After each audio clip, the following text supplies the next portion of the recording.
Hello dear students. In today's lecture we have discussed on another classification system for angiosperm. In previous lecture we had talked about the Bentham and Hooker classification system for angiosperms. म्हणजे last लेक्चरला आपण जी काही natural classification system आहे Bentham आणि Hooker या classification सिस्टीमबद्दल आपण त्याचं classification किंवा प्लांटचं classification कशा प्रकारे केलेलं आहे 3 ग्रुपमध्ये. फर्स्ट आहे डायकॉटलिडॉन्स, सेकंड आहे gymnosperm and third class is that is मोनोकॉटलिडॉन्स.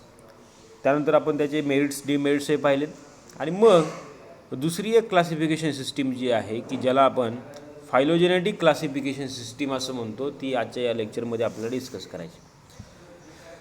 So today we will discuss on Engler and Prandtl classification system for angiosperms. तर मग आता या क्लासिफिकेशन सिस्टीममध्ये Adolf Engler and Karl Prandtl they have published a more or less phylogenetic system of classification based upon Ishlar's system which was published earlier. म्हणजे सुरुवातीला इशलार system किंवा इशलार्स या सायंटिस्टने एक फायलोजेनेटिक सिस्टीम पब्लिश केली होती, त्याला कंटिन्यू करून एंगलर अँड प्रँटल या दोन शास्त्रज्ञांना ही क्लासिफिकेशन सिस्टीम मांडलेली आपल्याला दिसते. थोडक्यात ही क्लासिफिकेशन सिस्टीम जी आहे ही फायलोजेनेटिक क्लासिफिकेशन सिस्टीम आहे. फायलोजेनेटिक मीन्स व्हॉट की ज्या काही स्पेसीज असतील प्लांट स्पेसीज त्याचं इव्हॉल्युशनरी स्टडी करून किंवा त्याचं इव्हॉल्युशन पाहून त्या कशा प्रकारे ते उदयास आले असतील किंवा त्या प्रकारच्या स्पेसीज कशा प्रकारे तयार झाल्या असाव्यात याचा सगळा काही स्टडी करून त्याची रिलेशनशिप या ठिकाणी मांडली जाते आणि त्यानुसार मग प्लांटचं क्लासिफिकेशन केलं आपल्याला या क्लासिफिकेशन सिस्टीममध्ये पाहायला मिळते. त्याला म्हणतो आपण phylogenetic classification system. Right. Genetic sequences या ठिकाणी बऱ्याच वेळेला किंवा जीनोम म्हणा किंवा मग थोडक्यात इव्हॉल्युशनरी रिलेशनशिप या ठिकाणी याचा विचार करून ही क्लासिफिकेशन सिस्टीम मांडलेली आपल्याला जनरली पाहायला मिळते. So this system was published in a book that is which is the I think Greek language Latin language that is the नेचरलाइकेन प्लॅन्झेन फॅमिलियन which consist of 23 volumes, right, and it was published in 1897 to 1915. So this publication was revised edition of the work entitled Syllabus Dear Planzen Familian was later again published by the Engler in collaboration with Gilg in 1924. म्हणजे साधारणतः 1897 पासून तर जवळपास 1936 पर्यंत ही साधारी या सगळ्याची publications त्यांनी निर्माण केली आणि या पब्लिकेशन्समध्ये ही सिस्टीम त्यांनी मांडलेली आपल्याला पाहायला मिळते classification system. So this system is partially natural and partially phylogenetic. पहा यांनी काय केलं, या सिस्टीममध्ये काही नॅचरल कॅरेक्टर जसं आपण नॅचरल क्लासिफिकेशन सिस्टीममध्ये पाहिले की जे काही मॉर्फोलॉजिकल कॅरेक्टर आहेत प्लांटचे त्याचा वापर या ठिकाणी केलेला आपल्याला दिसतो किंवा मग काय सिमिलॅरिटीज काय डिसिमिलॅरिटी आहेच त्याचा वापर करून मग ही सिस्टीम क्लासिफिकेशन सिस्टीम तयार केली, वर्गीकरण तयार केलं आणि यानुसार ही एक सिस्टीम आहे की in this system it includes the complete plant kingdom. पूर्ण प्लांट किंगडम या या क्लासिफिकेशन सिस्टीममध्ये घेतलेलं आपल्याला पाहायला मिळते. म्हणजे काय तर अल्गीपासून तर जिम्नोस्पर्म अँजिओस्पर्मपर्यंत. So plant kingdom which is firstly divided into 13 divisions and last 13th division is Embryophyta Siphonogamma which is alternative word for Phanerogames. शेवटच्या 13व्या डिव्हिजनमध्ये जे काही एम्ब्रिओइड तयार करणारे जे काही प्लांट आहेत जसं की ज्याला आपण फ्लावरिंग प्लांट असं म्हटलं किंवा फॅनोरोगेम्स असं म्हटलं आहे त्यांना या 13व्या डिव्हिजनमध्ये वर्गीकरण याचं केलेलं आपल्याला पाहायला मिळतं. Firstly Engler believes on the Natalien ancestry of angiosperms and considered that angiosperms are evolved from the natum like gymnosperms. पहा एक साधारणतः ह्या दोन शास्त्रज्ञांनी काय विचार केला की ही कोणता प्लांटचा ग्रुप कोणत्या प्लांटपासून उदयाला आला असावा, त्याचं कोण ॲन्सेस्टर असावं या साधारणतः या प्रिडिक्शनवरून ही क्लासिफिकेशन सिस्टीम तयार केली पाहायला मिळते. आणि बेसिकली त्यांनी असं या ठिकाणी प्रिडिक्ट केलं आहे की जे काही अँजिओस्पर्मिक प्लांट आहेत हे अँजिओस्पर्मिक प्लांट जिम्नोस्पर्मिक प्लांटपासून उदयाला आले असावेत आणि त्यापैकी नेटम जे काही जिम्नोस्पर्म आहे या नेटमपासून पर्टिक्युलरली किंवा नेटम हा त्या अँजिओस्पर्मिक प्लांटचा ॲन्सेस्टर असावा. बरोबर, ॲन्सेस्टर म्हणजे काय, पूर्वज, किंवा त्या नेटमपासून मग अँजिओस्पर्मिक प्लांट किंवा वेगवेगळ्या प्रकारचे प्लांट ग्रुप तयार झालेला आपल्याला दिसते. मग आता इथे तुम्ही पाहाल की सुरुवातीला त्यांचा व्ह्यू कसा होता पहा, म्हणजे कोणत्या व्ह्यूनं त्यांनी ही क्लासिफिकेशन सिस्टीम तयार केली आहे. तर first view is woody habit is primitive than the herbaceous plant habit. बरोबर ना, किंवा ज्या काही प्लांटमध्ये वुडी हॅबिट आहे म्हणजे लाकूड ज्या ठिकाणी तयार होते, थोडक्यात हायर प्लांट ज्याला ट्री आणि श्रब आपण असं म्हणतो, तर अशा प्लांटला त्यांनी सुरुवातीला प्रिमिटिव्ह घेतलेला आहे आणि त्यानंतर मग ॲडव्हान्स कशाला म्हटलं आहे, हर्बॅशियसला, म्हणजे जसं की गवतवर्गीय किंवा जे काही हर्बॅशियस आहेत, हर्ब्स आहेत, अशा प्रकारच्या प्लांटला ॲडव्हान्स असं म्हटलं गेलं. बरोबर, जसं की से फॉर एक्झाम्पल ट्री प्लांट जे असतील ते प्रिमिटिव्ह प्लांट असं कन्सिडर केले आणि त्यापासून नंतर मग श्रब प्लांट, श्रबपासून हर्बॅशियस प्लांट किंवा मग काही टेंड्रिल असतील, वेलवर्गीय जे काय आहेत, राईट, अशा प्रकारचे प्लांट्स उदयाला आले असावेत असं त्यांचं प्रिडिक्शन किंवा असं त्यांनी व्ह्यू घेतलेला आहे क्लासिफिकेशन सिस्टीम तयार करण्याच्या अगोदर. दुसरा व्ह्यू असा आहे की terrestrial plants they are primitive than the aquatic plant. पहा आता हे थोडंसं जरा कॉन्ट्राव्हर्शियल वाटेल. यांनी काय म्हटलं, जमिनीवरचे प्लांट जे आहेत हे जमिनीवरचे प्लांट पाण्यामध्ये वाढणाऱ्या ज्या काही वनस्पती असतील म्हणजे अल्गी असतील, ब्रायोफाईट असतील किंवा ॲक्वॅटिक जे काही प्लांट आहेत त्यापेक्षा हे जमिनीवरती अगोदर निर्माण झाले असावे. पण हे थोडंसं जरा बाकीच्या इतर इव्हॉल्युशनरी ट्रेंड्सपासून हा थोडासा वेगळा व्ह्यू त्यांचा आपल्याला पाहायला मिळतो. Then simple leaves are primitive than the compound leaves. Okay, no doubt, simple leaves नंतर किंवा सिम्पल लिव्जचं मॉडिफिकेशन होऊन कंपाऊंड लिव्ज तयार झाले असावेत आणि मग त्यामध्ये सिम्पल लिव्ज हे प्रिमिटिव्ह आहेत, कंपाऊंड लिव्ज हे ॲडव्हान्स आहेत. Naked flowers are primitive and flowers with well developed calyx and corolla are advance. बघा त्यांनी काय म्हटलं आहे, नेकेड फ्लावर्स, नेकेड म्हणजे काय, अपेटॅलस फ्लावर्स, राईट, आणि मग ज्यामध्ये कॅलिक्स करोला फुल डेव्हलप आहे अशा प्रकारचे फ्लावर्स हे ॲडव्हान्स फ्लावर्स असे मांडलेले आपल्याला दिसते. Unisexuality is primitive than the bisexuality. Unisexual flowers म्हणजे जसं की आपण मेल फ्लावर वेगळे, फिमेल फ्लावर वेगळे असं म्हणतो आपण, अशा प्रकारचे प्लांट प्रिमिटिव्ह असावेत आणि एकाच फ्लावरमध्ये दोनही पार्ट जे असतात, अँड्रोशियम गायनोशियम, बायसेक्सुअल फ्लावर्स, अशा याला त्याने ॲडव्हान्स असं म्हटलं. Then actinomorphic and hypogynous flowers are primitive than the zygomorphic and epigynous flower. Actinomorphic means what, एकसारखी सिमेट्री असणार आहे की नाही, किंवा मग त्याचप्रमाणे ॲक्टिनोमॉर्फिक अँड हायपोगायनस फ्लावर्स हे प्रिमिटिव्ह असावेत झायगोमॉर्फिक किंवा इपिगायनस फ्लावर्सपेक्षा. नंतर हे बघा, plants with free floral parts are primitive than flowers shows adhesion and cohesion. म्हणजे पॉलीपेटलस किंवा पॉलीअँड्रस, पॉलीकंडिशन जी काही ज्या ठिकाणी आपल्याला फ्लावरच्या ज्या काही प्लांटमध्ये पाहायला मिळते म्हणजे फ्री पेटल्स, एकमेकापासून सेपरेट असणाऱ्या पेटल्स, अशा प्रकारचे असणारे पेटल्स किंवा हे जे काही कॅरेक्टर आहे हे प्रिमिटिव्ह आहे. म्हणजे सुरुवातीला फ्लावर्स किंवा याप्रमाणे अँजिओस्पर्मिक प्लांट जेव्हा तयार झाले असावेत त्या प्लांटमध्ये अशी कॅरेक्टर असावीत आणि नंतर मग त्याच्यामध्ये मॉडिफिकेशन होऊन मग अशा प्रकारचं ॲडेजन कोहेजन झालेलं आपल्याला दिसेल.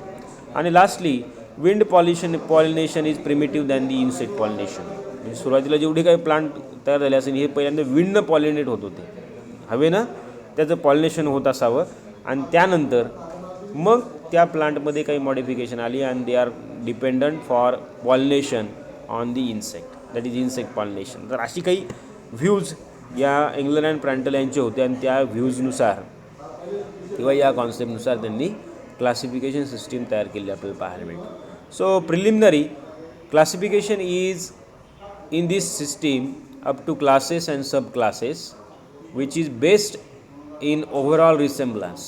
कशाच्या बेस्डवरती आहे, ओव्हरऑल रिसेम्बलन्स जो आहे, ओव्हरऑल कॅरेक्टर जे आहेत फ्लावर स्ट्रक्चरची, जसं की मग त्या फ्लावरमध्ये पॉलीपेटलस आहे, गॅमोपेटलस आहे किंवा काय असं बाकीचं थॅलमी फ्लोरी, थॅलस कसा आहे किंवा त्याचं थॅलॅमस कसा आहे, हायपोगायनस आहे, एपिगायनस आहे, या सर्व गोष्टीचा वापर करून मग त्यांनी हे क्लासिफिकेशन सिस्टीम सुरुवातीला मांडली. So natural concepts while they are arrangement from order up to the family in phylogenetics. म्हणजे सुरुवातीला टॅक्सॉनॉमिक कॅटेगरीज वापरल्यात, टॅक्सॉनॉमिक रँकचाच वापर केलेला आपल्याला दिसतो, पण याप्रमाणे सुरुवातीला काही नॅचरल कॅरेक्टर्सचा सुद्धा या ठिकाणी विचार केलेला आपल्याला या सिस्टीममध्ये पाहायला मिळतं. नंतर आहे बघा, मग जेव्हा त्यांनी क्लासिफिकेशन सिस्टीम मांडली त्यामध्ये they have divided plant kingdom into 14 division. बरोबर, 14 डिव्हिजन्समध्ये ही प्लांट किंगडम जो आहे, पूर्ण plant, entire plant kingdom, it was divided where they placed flowering plants into the division Embryophyta Siphonogama. Flowering प्लांटला कोणत्या डिव्हिजनमध्ये त्यांनी प्लेस केलं किंवा क्लासिफाय केलं आहे, तर एम्ब्रिओफायटा सायफोनोगॅमा.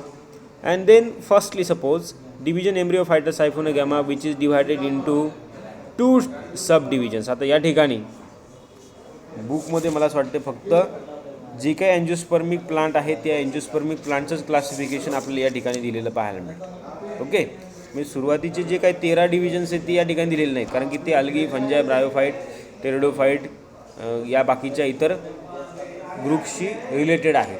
लोअर क्रिप्टोगेम्स जे आहेत, सिओनोबॅक्टेरिया असतील, ब्लू ग्रीन अल्गी असतील, हे सर्व काही यावरती डिपेंडंट आपल्याला हे क्लासिफिकेशन सिस्टीम पाहायला मिळते. फक्त या ठिकाणी 14वी जी काही डिव्हिजन आहे एम्ब्रिओफायटा सायफोनोगॅमी याचा या ठिकाणी आपण विचार करणार आहे किंवा त्याचा आपण स्टडी करणार आहे.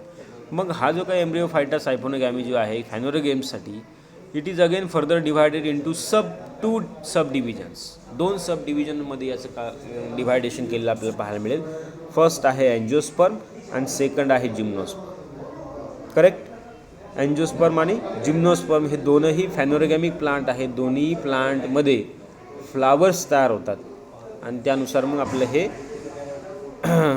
प्लांटचं क्लासिफिकेशन यामध्ये केलेलं पाहायला मिळेल. नंतर मग पुन्हा अँजिओस्पर्म जे आहे it is again divided into 2 this sub division angiosperm which is furtherwards divided into 2 classes. मग ऑब्वियसली याचा फर्स्ट क्लास केला आहे मोनोकॉटलिडॉन्स आणि दुसरा केला आहे डायकॉटलिडॉन्स. मग dicotyledons again is divided into 2 sub classes, that is Archichlamydeae, Metachlamydeae. and class monocotyledons which is showing the character like single cotyledon, adventitious root system, parallel venation of leaves, ट्रायसायलिक किंवा ट्रायमेरस flowers, ही जी काही character monocot प्लांटमध्ये पाहायला मिळतात. मग त्याच्यानंतर आपल्याला पुढे पुढे तसं त्या प्रकारचं क्लासिफिकेशन झालेलं पाहायला मिळतं. म्हणजे थोडक्यात डायकॉट प्लांटचे पुन्हा त्याने 2 सब क्लास केले आणि मोनोकॉटचा एकच किंवा सिंगल आहे. ठीक आहे, मग पुढे जाऊन बघा जे काय आता डायकॉटलिडॉनस जे काही प्लांट आहेत त्या डायकॉटलिडॉनस प्लांटमध्ये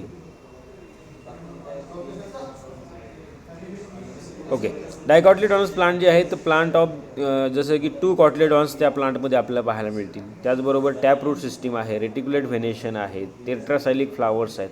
so these dicotyledonous flowers or plants are divided into archiclamidae, metaclamidae, and these archiclamidae is including polypetalous and monoclematis condition of the flowers. So system of classification याप्रमाणे सिस्टीम पाहतो. तुम्हाला इथं मला वाटतं एक थोडक्यात एक स्लाईड इन्क्लूड करायचं विसरलो. इथं याप्रमाणे ही सिस्टीम आहे. अँजिओस्पर्मिक प्लांटला सुरुवातीला याप्रमाणे डिव्हाइड केले आणि त्यानुसार पहिला जो काही फॅनोरोगॅमचा ग्रुप आहे तो आहे मोनोकॉटलिडोनी, सेकंड आहे डायकॉटलिडोनी आणि तिसरा आहे जिम्नोस्पर्म. देन डायकॉटलिडोनीला पुन्हा 2 याच्यामध्ये डिव्हाइड केले त्यांनी, आर्चिक्लेमायडी आणि सिम्पेटली. सुरुवातीला मोनोकॉटलिडोनी जो आहे मोनोकॉट, या मोनोकॉट प्लांटला पुन्हा आपल्याला 11 ऑर्डरमध्ये त्यांनी डिव्हाइड केलेलं पाहायला मिळेल. जी काही सब क्लास मोनोकॉटलिडॉन जो आहे it is divided into 11 orders, that is Pandanales, Helobiales, Triuridales, Glumiflorae, Principes, Synanthae. Synanthae, Spathiflorae, Farinosae, Liliiflorae, Scitamineae व मायक्रोस्पर्म ही वेगळ्या प्रकारची ऑर्डर्स असतात. हे सगळ्या ऑर्डर अगदी तुमच्या लक्षात राहिल्या पाहिजे असं काही अपेक्षित नाही हां, पण माहिती असावं साधारणतः. याप्रमाणे हा जो काही क्लास केलेला आहे monocotyledoneae class, it is furtherward divided into 11 orders आणि each order again divided into that families. जसं की पॅन्डनेल्स फॅमिली ऑर्डर्सचं 13 फॅमिली नंतर पुढं डिवायडेशन झालेलं आपल्याला मिळतं. त्यापैकी महत्त्वाची फॅमिली म्हणजे पॅन्डनेस. अशाप्रमाणे हे क्लासिफिकेशन आहे. ही मगाची स्लाईड होती ॲक्च्युली, ही याच्या आधी जी घ्यायला पाहिजे होती नंतर आली की डायकॉटिलिडॉनीचं याप्रमाणे आपल्याला कॅरेक्टर पाहायला मिळतात आणि त्याला मग सुरुवातीला आर्किची कॅमलायडी आणि मेटाक्लेमायडी याप्रमाणे त्याला डिवायडेशन केले पाहायला मिळतात. बेसिक क्लासिफिकेशन खाली बघा, system of classification by Engler and Prantl. Phanerogams प्लांट्सचं त्यांनी काय केलं आहे, पहिल्यांदा मोनोकॉटिलिडॉनी, डायकॉटिलिडॉनी, जिम्नोस्पर्मी याप्रमाणे क्लासिफिकेशन केलेलं पाहायला मिळतं. त्यापैकी आता आपण सुरुवातीला पाहिलं मोनोकॉटिलिडॉनी जो आहे याचे 11 ऑर्डर्समध्ये पुन्हा क्लासिफिकेशन केलेलं पाहायला मिळेल. बरोबर, याप्रमाणे हे 11 ऑर्डर्स आले. मग आता दुसरा जो काय आहे डायकॉटिलिडॉनी क्लास किंवा डायकॉट प्लांटचा क्लास, त्यापैकी पहिला आहे आर्चिक्लेमायडी, दुसरा आहे मेटाक्लेमायडी किंवा सिम्पेटॅली. पहिला जो काय आर्चिक्लेमायडी आहे, it is again divided into about 30 orders. 30 order याच्या केलेल्या आपल्याला पाहायला मिळतात. पहिली आहे व्हर्टिसिलेटी, पिपरेल, सॅलिकेल्स, अशाप्रमाणे ह्या सर्व काही 25 आणि या पुढच्या 30 ऑर्डरमध्ये याचं डिव्हायडेशन केलेलं आपल्याला पाहायला मिळतं आणि त्याप्रमाणे पुन्हा त्या प्रत्येक ऑर्डरचे फॅमिलीज आणि त्या फॅमिलीच्या अंडर येणारे जीनस आपल्याला या ठिकाणी दिलेल्या पाहायला मिळतात. बघा, जसं की आता शेवटची फॅमिली अंबेली फ्लोरी ही ऑर्डर आहे आणि या अंबेली फ्लेरी ऑर्डरमध्ये पुन्हा 3 फॅमिलीज येतात. लक्षात आलं का?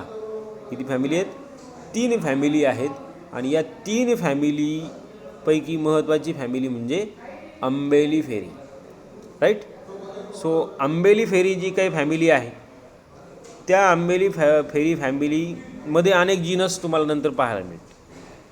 Then afterwards second group of dicotyledoneae which is divided into metaclamidae and sympetally. Then this sympetally is furtherwards divided into 10 orders. किती?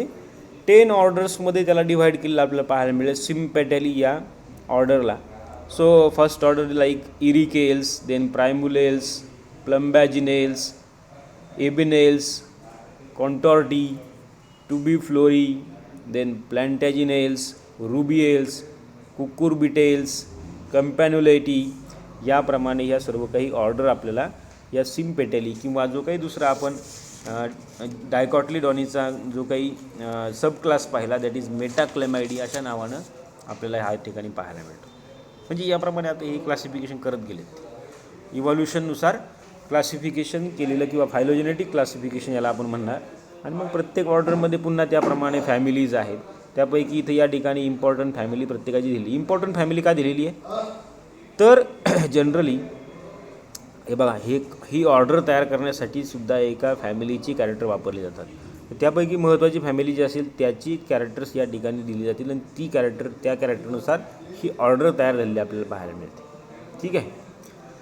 शेवटी आता ही जी काही क्लासिफिकेशन सिस्टीम आपण पाहिली, एवढ्या सगळे काही क्लासेस, सब क्लासेस आणि त्या पुन्हा सब क्लासेसला ऑर्डरमध्ये डिव्हाइड केलेलं पाहायला मिळतं. ऑर्डरचं पुन्हा फॅमिलीमध्ये डिव्हाइड केलेलं आहे. त्या फॅमिलीच्या अंडर अनेक जीनस आपल्याला दिसतील आणि त्या प्रत्येक जीनस खाली त्याच्या स्पेसीज आपल्याला दिसतात. यानुसार शेवटी जर का आपण या सिस्टीमचे मेरिट्स आणि डीमेरिट्स जर पाहिले, merits and demerits means was म्हणजे फायदे तोटे किंवा काही सिग्निफिकन्स काय आहेत. बरोबर. So firstly if we see the merits of Engler and Prantl system, first is Engler and Prantl system gives broad description of whole plant kingdom. पहा, पहिली गोष्ट आहे एंगलर अँड प्रँटल सिस्टीमने काय केलेलं आहे, पूर्ण प्लांट किंगडम जी आहे या पूर्ण प्लांट किंगडमबद्दलचं डिस्क्रिप्शन किंवा त्याचं क्लासिफिकेशन त्यांच्या या सिस्टीममध्ये दिलेलं आपल्याला दिसतं 14 डिव्हिजन्समध्ये. बरोबर. Entire plant kingdom has been firstly divided into 14 subdivisions. So they has been excellently arranged into orders and families in a phylogenetic ways.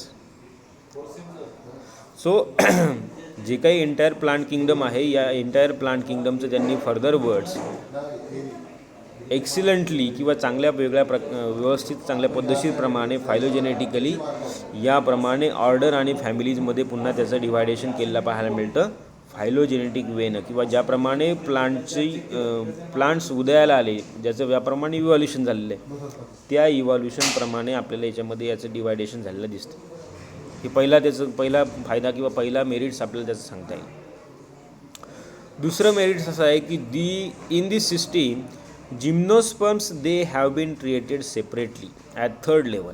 म्हणजे सुरुवातीला अँजिओस्पर्मिक प्लांटचा त्यांनी क्लासिफिकेशन सिस्टीम मांडली आणि त्यानंतर मग जिम्नोस्पर्मिक प्लांटची क्लासिफिकेशन सिस्टीम मांडलेली आपल्याला दिसते. बरोबर. फॅनोरोगेम्समध्ये 2 ग्रुप केले, अँजिओस्पर्म आणि जिम्नोस्पर्म. त्यापैकी जिम्नोस्पर्म हे सेपरेट घेतले आणि पहिल्यांदा अँजिओस्पर्म आणि त्या अँजिओस्पर्मचे पुन्हा डायकॉट मोनोकॉट वेगळे घेतलेले. आधीच्या बेंथम अँड हुकर सिस्टीममध्ये पहिल्यांदा डायकॉट, मग जिम्नोस्पर्म आणि मग मोनोकॉट, अशा प्रकारे क्लासिफिकेशन सिस्टीम केलेली आपल्याला दिसते. Okay, now like in the Bentham and Hooker system, the position of the subclass Monoclamidae, it was not proper. बरोबर. मोनोक्लॅमाइडी जे आहे अपेटॅलस, ज्या फ्लावर्समध्ये आपल्याला हे कॅलेक्स करूला पार्ट आपल्याला पाहायला मिळत नाही, अशा प्रकारचे असणारे जे काही प्लांट आहेत मोनोक्लॅमाइडी, यांना व्यवस्थितरित्या बेंथम अँड हुकरमध्ये क्लासिफिकेशन केले नाही. पण एंगलर अँड प्रँटल सिस्टीममध्ये these monochlamydeae families and polypetally they are mixed and they are arranged in a systematic way in subclass Orchiclamidae. पहा, त्याला व्यवस्थितरित्या सिस्टमॅटिकली यांनी या ठिकाणी सेपरेट व्यवस्थित मिक्स करून किंवा या पॉलिपेटली किंवा मोनोक्लेमाइडीच्या दरम्यान मिक्स करून ऑर्चिक्लेमाइडी या सब क्लासमध्ये डिव्हाइड केलेलं आपल्याला पाहायला मिळतं. म्हणजे सिस्टमॅटिकली त्याचं क्लासिफिकेशन सिस्टीम या ठिकाणी त्यांनी दिलेली पाहायला. पण मग आता तोटे काय आहेत बाबा, डिमेरिट्स काय आहेत या क्लासिफिकेशन सिस्टीमचे? तर त्याचं पहिलं डिमेरिट आहे, in this system the position of monocotyledons they are before dicotyledons. पहा, डायकॉटच्या अगोदर काय घेतलेत? मोनोकॉट घेतलेत. वास्तविकरित्या इव्हॉल्युशननुसार जरी पाहिलं तरी डायकॉटच्या नंतर मोनोकॉट इव्हॉल्व झालेले आहेत, असं इतर बाकीचे इव्हॉल्युशन किंवा फायलोजेनेटिक स्टडी करणाऱ्या सायंटिस्टने सांगितलं आहे. So which is not proper. Second one is classification of subclass Orchiclamidae start from Amentiferous family. पहा, आता एक सब क्लास आहे Orchiclamidae, that is we called as the ज्याला आपण म्हणू की अपेटॅलस फ्लावर्स किंवा मोनोक्लॅमाइडी किंवा मोनोकॉट जे आहेत. So they are starting from the Amentiferous family, that is order Verticillata and family Casuarinaceae, which is not primitive. ते काही प्रिमिटिव्ह नाहीत. कॅझुरिनेसी किंवा व्हर्टिसिलेटी या ऑर्डरमधले जे काही प्लांट आहेत हे तितके प्रिमिटिव्ह नसून हे ॲडव्हान्स आहेत. And amentiferae they share following advance character like catkin inflorescence आहे, रिड्यूस पेरियांत आहे, ॲडव्हान्स ॲनाटॉमिकल कॅरेक्टर्स आपल्याला पाहायला मिळतात. Bicarpellary syncarpous gynoecium आहे. आता हे शब्द तुम्हाला थोडेसे नंतर, आता जसं जसं तुम्ही पुढे फॅमिलीज किंवा आपण वेगवेगळ्या प्रकारच्या टॅक्सॉनॉमिक टर्म शिकू त्यावेळेला आणखीन तुम्हाला जास्त समजते. जसं की तसंही पण आपण सेकंड सेममध्ये आपण अँजिओस्पर्म मॉर्फॉलॉजीमध्ये हे सर्व काही शब्द किंवा या प्रकारच्या टर्मिनॉलॉजी आपण शिकलेला आहोत. कॅटकिन टाईपचा इन्फ्लोरेसन्स एक स्पेशल टाईपचा इन्फ्लोरेसन्स आहे की जो ॲडव्हान्स आहे. त्याचबरोबर पेरियांत नसतात. ॲडव्हान्स ॲनाटॉमिकल कॅरेक्टर्स काही आपल्याला पाहायला मिळतील. तर अशी कॅरेक्टर आपल्याला ह्या ग्रुपमध्ये पाहायला मिळतात. आणि एवढे ॲडव्हान्स कॅरेक्टर असूनसुद्धा त्याला काय केलं आहे, प्रिमिटिव्ह म्हणून त्यांनी कन्सिडर केलं आहे. हा एक तोटा आहे त्याचा. So due to above advance character amentiferae family should not be considered as a primitive and beginning of classification from such advance group is not proper. बरोबर ना. याप्रमाणे अमेंटिफेरस फॅमिली जी आहे ही सुरुवातीला प्रिमिटिव्ह म्हणून कन्सिडर करता येणार नाही. ओके. त्यानंतर नेक्स्ट आहे that is system should be either natural or phylogenetic, but in this system there is a mixture of both the natural and phylogenetic system. बरोबर. त्यानंतर पुढचं डिमेरिट आहे, this system is based on hypothetical ancestor of angiosperm. Hypothetical म्हणजे त्यांनी अगदी तर्कवितर्क करूनच त्या एन्जिओस्पर्मचे ॲन्सेस्टर कोण असावेत, कोण प्रिमिटिव्ह ग्रुप आहे, कोण ॲडव्हान्स ग्रुप आहे, हे थोडंसं हायपोथेटिकली या ठिकाणी मांडलेलं आपल्याला पाहायला मिळतं. That is not good. Then last one is in this system among the monocotyledons family Orchidaceae is considered as advanced and family Gramineae as a primitive. पहा, ऑर्किडेसीमध्ये मोनोकॉटमध्ये जी काय ऑर्किडेसी फॅमिली जी आहे तिला ॲडव्हान्स म्हटलं आहे आणि जी ग्रॅमिनी म्हणजे गवताची फॅमिली जी आहे त्याला प्रिमिटिव्ह असं म्हटलं आहे. पण वास्तविक तसं नाही आहे. ऑर्किडेसी फॅमिली ही प्रिमिटिव्ह आहे आणि त्यानंतर मग ग्रॅमिनी किंवा ग्रासेसची जी काही फॅमिली आहे ही ॲडव्हान्स ग्रुपमधून आपल्याला पाहायला मिळते. नंतर but it is not acceptable as majority of taxonomist considers gramineae as evolved family not only in monocotyledons but also complete angiosperm. म्हणजे काय म्हणलं पाहिजे शेवटी, बऱ्याचशा कम्युनिटीने हे ॲक्सेप्ट नाही केलं टॅक्सॉनॉमिस्टने की ग्रॅमिनी फॅमिली जी आहे, ग्रॅमिनी म्हणजे गवताची फॅमिली, गवत, अगदी शुगर केनसुद्धा ग्रॅमिनी फॅमिलीमध्येच येतं. So gramineae which is evolved family not only in monocotyledons but also complete अँजिओस्पर्म्समध्ये आपल्याला ही या प्रकारचं ऑब्झर्वेशन जे आहे ते पाहायला मिळतं. तर अशा प्रकारचे मेरिट्स आणि डीमेरिट्स या क्लासिफिकेशन सिस्टीमचे सुद्धा आहेत. म्हणजे काय, जी काही बेंथमॅन हुकर यांनी क्लासिफिकेशन सिस्टीम मांडलेली आहे, नॅचरल क्लासिफिकेशन सिस्टीम, किंवा एग्लर अँड प्रँटल यांनी जी काही फायलोजेनेटिक क्लासिफिकेशन सिस्टीम मांडलेली आहे, किंवा लिनायसनं जी काही आर्टिफिशियल क्लासिफिकेशन सिस्टीम मांडली होती, सगळ्याच्या सगळ्या क्लासिफिकेशन सिस्टीममध्ये व्हास्ट नंबर ऑफ प्लांटचं क्लासिफिकेशन करणं आहे. इतकं अगदी तंतोतंत ते बरोबरच असेल असं नाही, बरोबर ना. कारण की हजारोनं प्लांट, लाखोनं प्लांट स्पेसीज या ठिकाणी त्याला क्लासिफाय करायचं आहे. प्रत्येकामध्ये वेगवेगळ्या प्रकारची कॅरेक्टर्स आहेत, बरोबर. मग सिमिलर कॅरेक्टर, डिसिमिलर कॅरेक्टर, त्याच्यानंतर त्याची फायलोजेनी, इव्हॉल्युशन, या सर्व गोष्टीचा विचार करून मग याप्रमाणे ही क्लासिफिकेशन सिस्टीम मांडायची असते. मग याप्रमाणे थोडेसे एग्लर अँड प्रँटल सिस्टीमचे सुद्धा डीमेरिट्स जास्त आहेत rather than the natural classification system किंवा बेंथमॅन हुकर. म्हणून मग नेक्स्ट लेक्चरमध्ये आपण पाहणार आहोत की जनरली टॅक्सॉनॉमीमध्ये मग प्लॅन्ट टॅक्सॉनॉमीचा अभ्यास करत असताना बेंथम आणि हुकर सिस्टीम जी आहे ती जास्तीत जास्त लोकांनी प्रेफर केली. जास्तीत जास्त टॅक्सॉनॉमिस्टनी बेंथम अँड हुकर सिस्टीम जी आहे, नॅचरल क्लासिफिकेशन सिस्टीम जी आहे ती जास्त ॲडॉप्ट केली. ती सोपी होती कारण की ती मॉर्फोलॉजिकल कॅरेक्टर्सवरती अवलंबून आहे आणि ही मॉर्फोलॉजिकल कॅरेक्टर्स केव्हाही ऑब्झर्व करायला सोपी आहे. कारण की ही जे काही इव्हॉल्युशनरी पॅटर्न जो आहे हा हायपोथेटिकल पॅटर्न आहे. मग त्यानुसार ॲन्सेस्टर कोणते, इव्हॉल्युशन कशा प्रकारे झालं आहे, त्याचे पॅरेंट्स कोणते, सर्व काही डिफाईन करणं थोडंसं किचकट आहे प्रत्येकाला. पण या प्रकारच्या क्लासिफिकेशन सिस्टीम होऊन गेलेल्या आहेत. Okay, so in next lecture we will discuss on that most acceptable classification system, that is Bentham and Hooker classification system for final games. बरोबर, नेक्स्ट लेक्चरमध्ये आपण पाहू.